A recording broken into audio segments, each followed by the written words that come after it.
जय शंभूराज.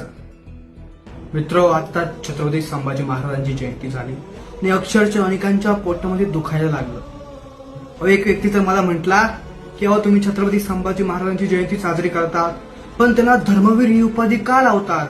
एवढी मोठी उपाधी त्यांना लावू नका. मग मी त्यांना सोप्या भाषेमध्ये सांगितलं, दादा ऐका, छत्रपती संभाजी महाराजांना खरं तर 16 भाषांचं ज्ञान होतं, 16 भाषा अवगत होत्या, त्यातलीच एक संस्कृत. त्याच संस्कृत भाषेचा उपयोग करून संभाजी महाराजांनी बुधभूषण नावाचा एक ग्रंथ लिहिला.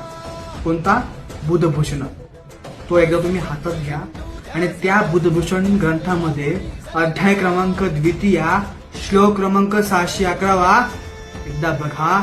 त्या श्लोकामध्ये 14 वर्षाचे शंभूराजे लिहितात, जीवितन मृतकन मने देईना धर्मवर्जितम. जीवितन मृतकन मने देईना धर्मवर्जितम, वृत्तो धर्मे संयुक्त दीर्घजगी भविष्यती. काय म्हणतात शंभूराजे? जो माणूस जिवंतपणे आपल्या धर्माचा त्याग करतो त्याच्या जगण्याला काडी मात्र अर्थ होत नाही, पण जो माणूस मेला तरी धर्म सोडत नाही तो धर्मवीर म्हणून ओळखला जातो. आणि संभाजी महाराजांनी सुद्धा तेच केलं, बलिदान दिलं, पण धर्म काही सोडला नाही. आणि म्हणून आम्ही संभाजी महाराजांना धर्मवीर संभाजी राजे असे संबोधतो. जय शंभूराज.